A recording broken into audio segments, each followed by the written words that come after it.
Three bodies slammed into the far wall simultaneously, with a sound like sacks of wet cement being dropped from the fifth floor. Plaster rained down onto the tatami, but the scariest part wasn't the force of the impact, but its cause.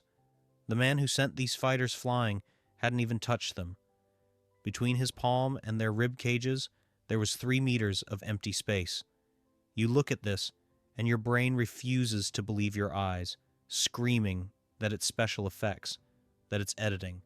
But there are no cameras here. Oakland, California, December 17th, 1964.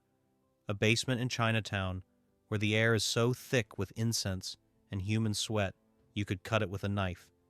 In the center of the hall stands Grandmaster Wong, a man whose name is whispered for fear he might hear it through the walls.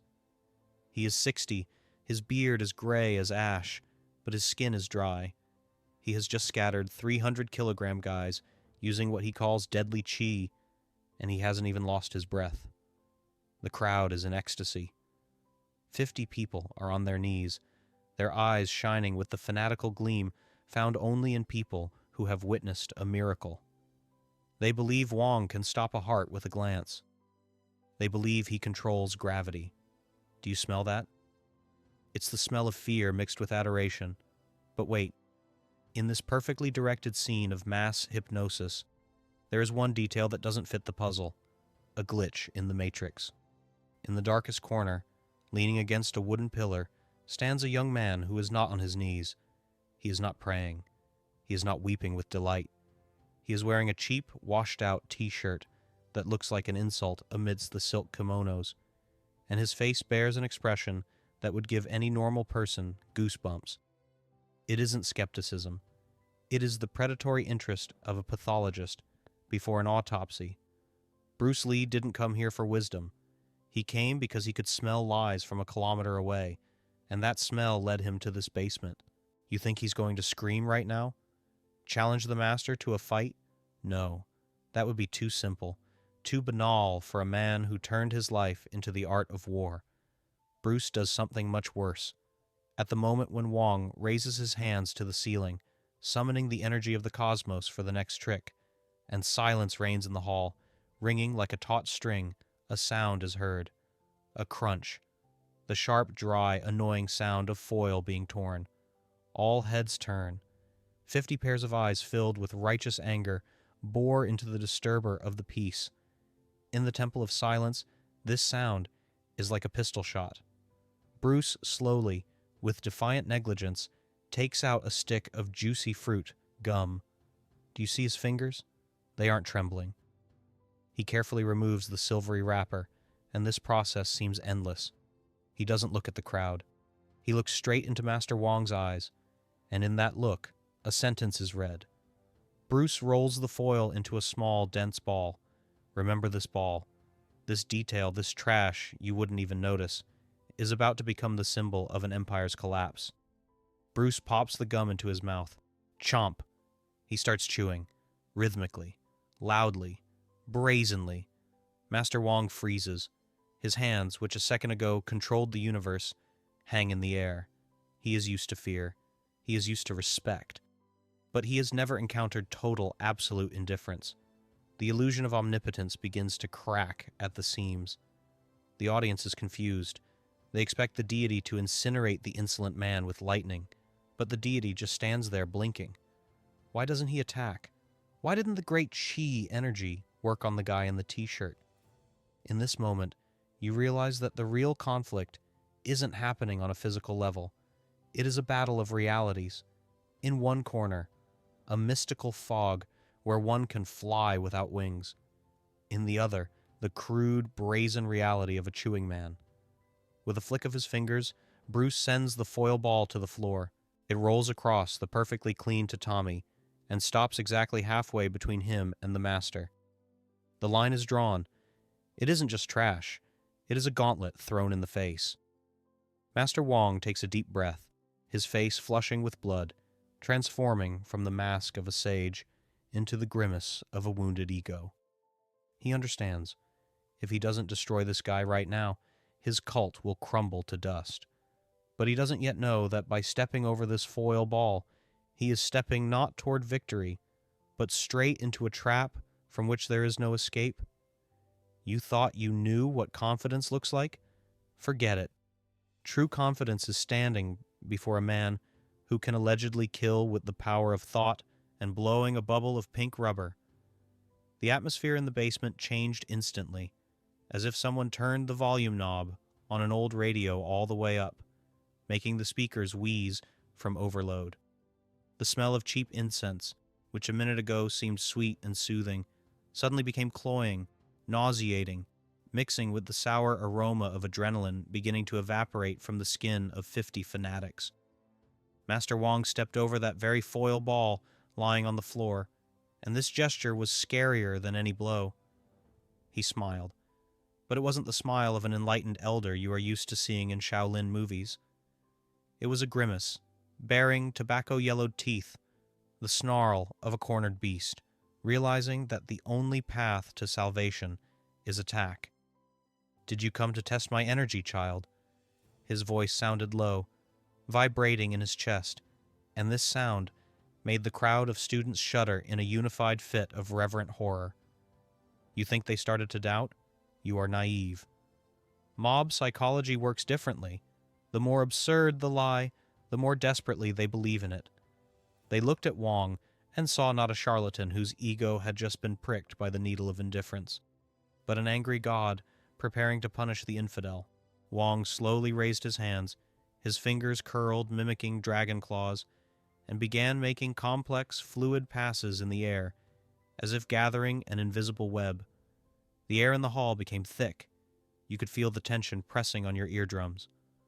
Wong filled his lungs with air. His chest expanded. Veins on his neck bulged, resembling blue ropes ready to burst under the pressure of arterial blood. It seemed an explosion was imminent. It seemed the walls would collapse, and Bruce would be crushed by this mystical wave, whispered about in every alley of Chinatown.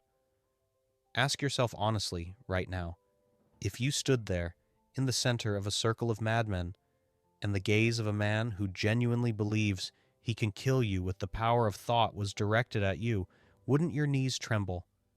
Your rational brain would scream, "This is nonsense." But your limbic system, responsible for survival, would already be sounding the alarm, demanding you run or cover your face with your hands. But Bruce Lee did neither. He stood, shoulders relaxed, hands resting in the pockets of his jeans, as if waiting for a bus, not a death blow. The only movement in his body was in his lower jaw. Chomp, chomp. The rhythmic sound of chewing gum wedged itself into the silence of the hall, destroying the pathos of the moment like rust corrodes iron. It wasn't just disrespect. It was the deconstruction of a myth in real time. And then Wong struck. He sharply threw his hands forward, palms toward Bruce's face, and let out a guttural, piercing scream. "Ki-ai!" The sound bounced off the concrete walls, forcing the spectators to instinctively hunch their heads into their shoulders. They waited for Bruce to fly back. They waited for his heart to stop. Time slowed down. A second stretched into eternity. But Bruce didn't fall. He didn't even blink. Instead of a cry of pain or a fall, something happened that caused Wong's reality to crack in half.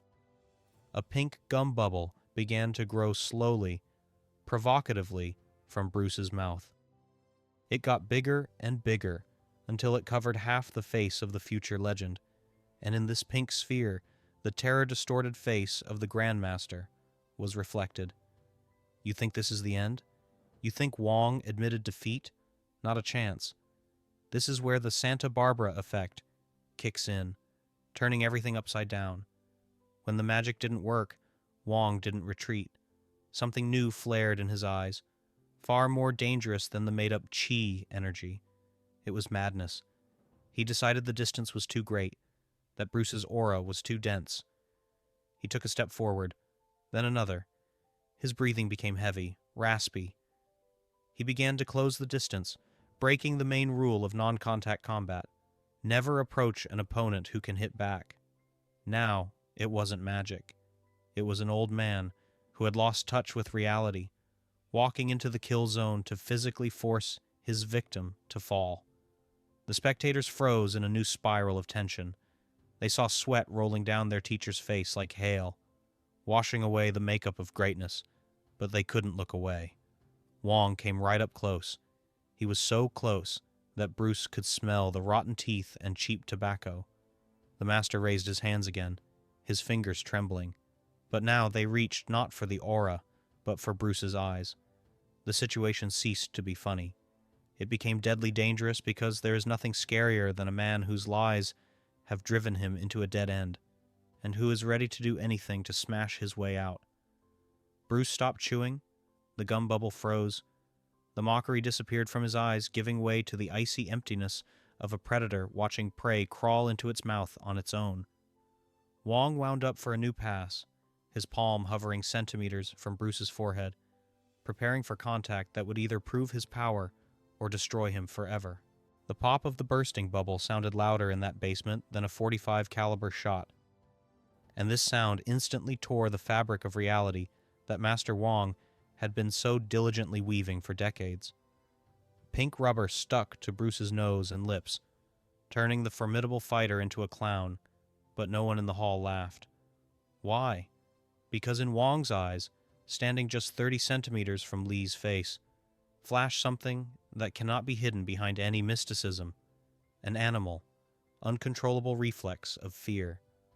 The Grandmaster, the Lord of Energies, flinched. He blinked. His eyelids fluttered like a schoolboy caught smoking in the bathroom. Did you notice that? The spectators noticed, and in that second, a crack appeared in the collective consciousness of the crowd. If he controls the universe, why is he afraid of the sound of popping gum? Bruce didn't rush.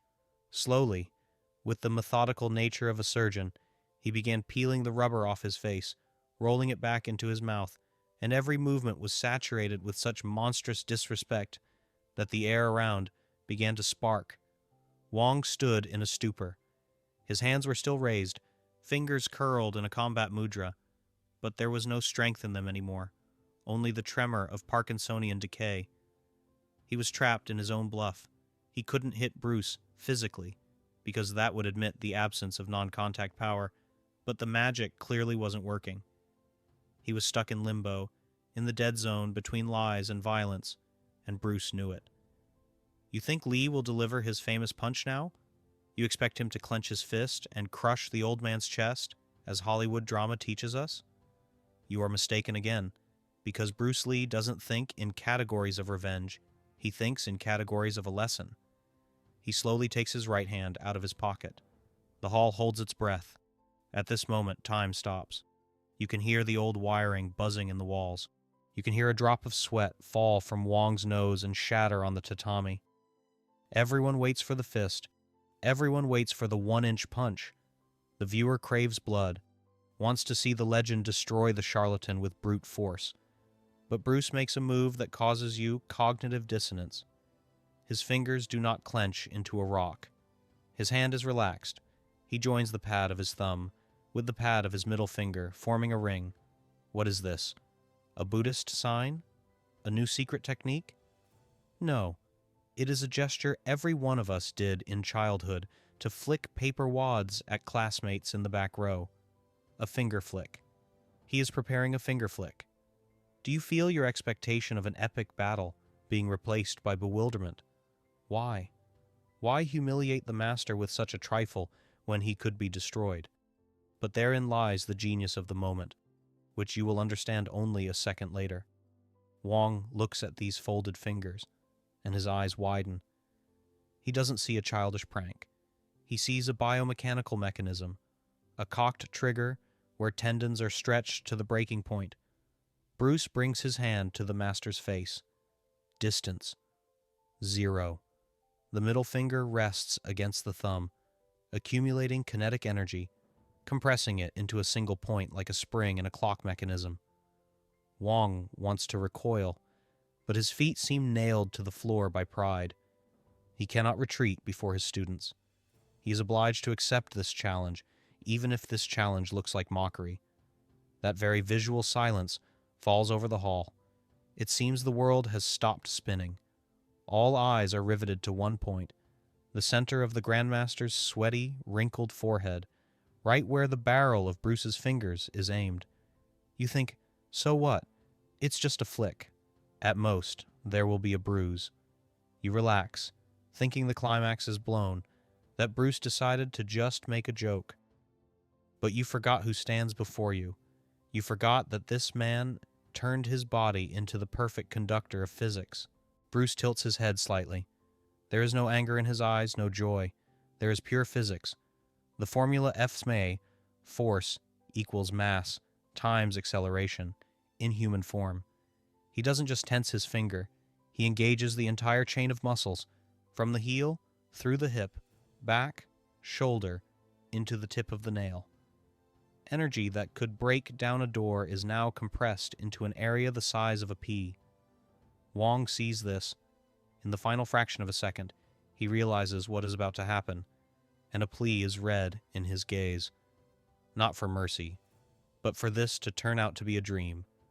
But reality is inexorable. The finger snaps off the catch. The sound that followed this movement did not sound like skin slapping skin. It was a dry, sharp crack, resembling the sound of a baseball bat breaking in an empty gym, and this sound instantly caused phantom pain in the center of the forehead of everyone present. Did you expect to see a red spot?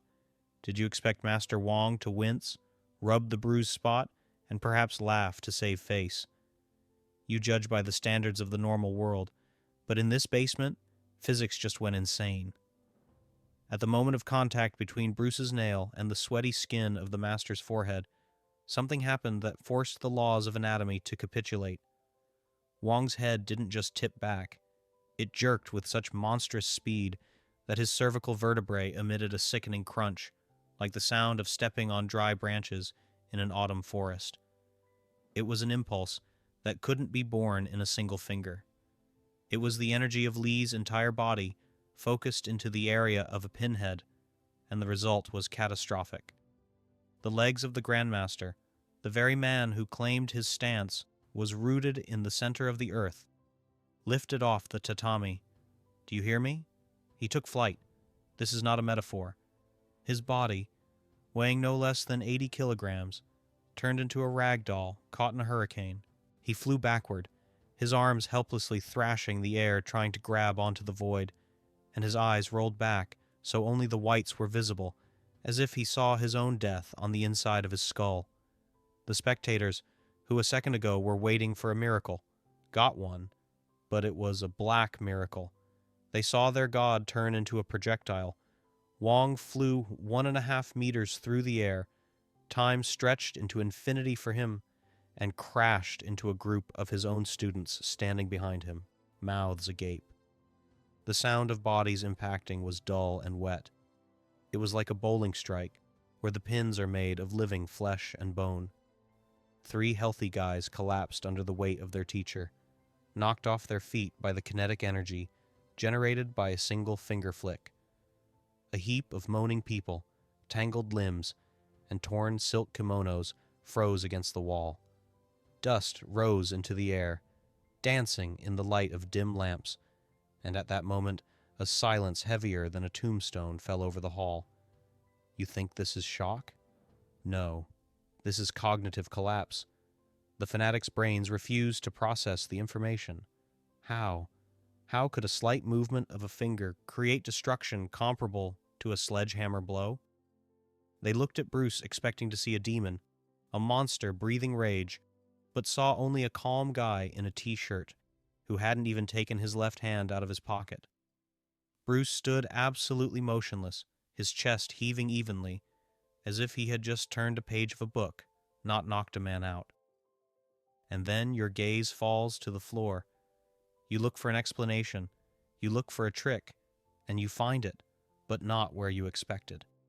Right at Bruce's feet, untouched by the chaos, lay that very small ball of gum foil. It hadn't moved a single millimeter. Wong had stepped over it to find his doom, and now this piece of silvery trash lay as a demarcation line between the world of fantasy and brutal reality. Bruce slowly lowered his right hand. He wasn't smiling. There was no victor's triumph in his posture, only a cold, almost scientific statement of fact. He looked at the moaning pile of bodies, not as a fighter, but as a physicist who had just demonstrated Newton's third law to students. But the students turned out to be too stupid to understand the lecture. In the corner, someone started sobbing. It was a sound that broke the stupor. Reality began to return to the basement, bringing with it the smell of sweat, fear, and perhaps urine. One of the great warriors couldn't handle the tension. Master Wong stirred. He tried to lift his head, but his neck refused to obey. He made a sound like the whimper of a beaten dog. His authority, built on decades of lies, was destroyed in 1 second. But the scariest part wasn't the pain. The scariest part was in the eyes of his students. Those who could still stand looked at their teacher, and there was no longer adoration in their gazes. There was disgust. They realized they had been deceived. They realized that deadly chi is a fairy tale for idiots, and the real God is standing in the center of the hall right now, chewing gum. Bruce took a step forward, and the crowd shied away from him as if he were plagued. They were afraid he would snap his fingers again, but Bruce didn't intend to finish him off.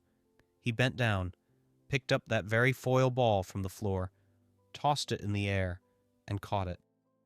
This gesture was the final period. He showed that he controlled every atom in this space.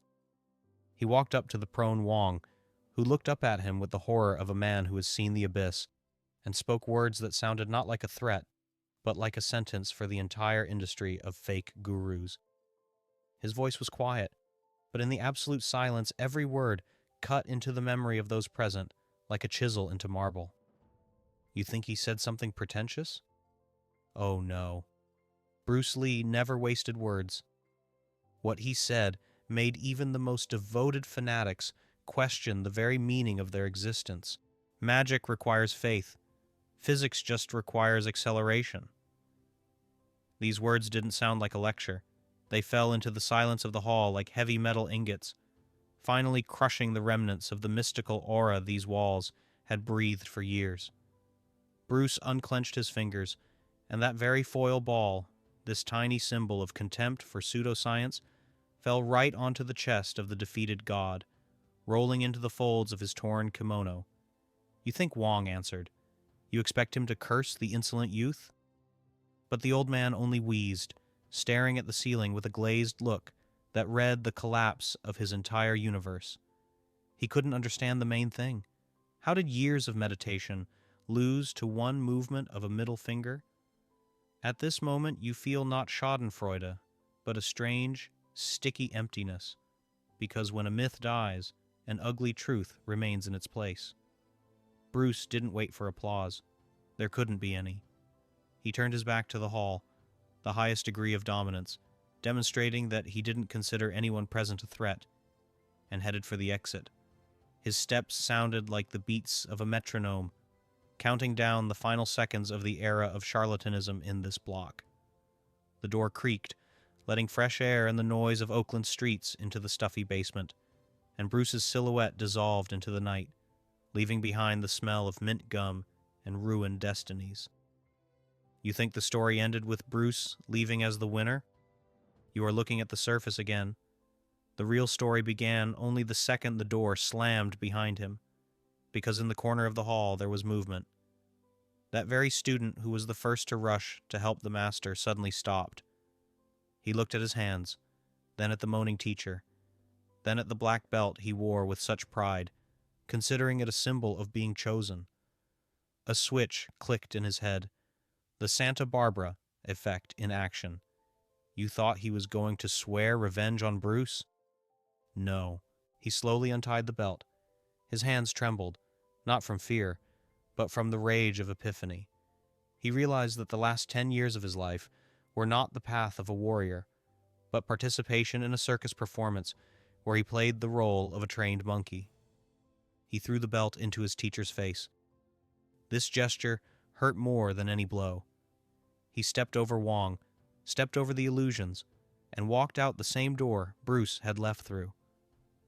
Years later, in 1974, a new world champion in full-contact kickboxing stood in the ring at Madison Square Garden. Journalists asked him about the secret of his crushing right hand, from which opponents fell like scythed grass. He smiled, and in that smile flashed the shadow of that very guy from the basement. "A man once showed me that non-contact combat doesn't exist," he said into the microphone. "There is only mass, speed, and the moment of truth. I stopped believing in miracles and started believing in biomechanics." Do you understand who he was talking about? Bruce Lee's finger flick didn't just knock an old man off his feet. It started a chain reaction that cleansed the world of martial arts from mold, forcing thousands of people to take off their rose-colored glasses and put on boxing gloves. And now we come to the finale, which should give you an intellectual orgasm or the desire to smash your keyboard. We know Bruce was right. Physics won. But one question remains that haunts me, and I want it to haunt you too. Look at Master Wong's face at the moment he lay on the floor. There was no remorse of a fraudster caught red-handed. There was the horror of a man whose world had collapsed. This brings us to the main dilemma. Who do you think Master Wong really was? Was he a cynical liar who consciously fooled people for decades for money and fame, knowing perfectly well there was no energy? Or, and this is much scarier, was he a sincere psycho? A man who had immersed himself so deeply in his fantasies that he himself believed in his divinity, and Bruce's finger flick became for him not just a physical injury, but a psychological murder. Which is worse, deceiving others or deceiving yourself to such an extent that reality breaks your neck? Don't try to be polite. Go down to the comments and write one word, liar or psycho. And if you read carefully, you notice that Bruce used the gum for a reason. At what second did you realize it was a metaphor for the elasticity of the mind versus the rigidity of dogmas? I await your theories. The battle in the comments is declared open.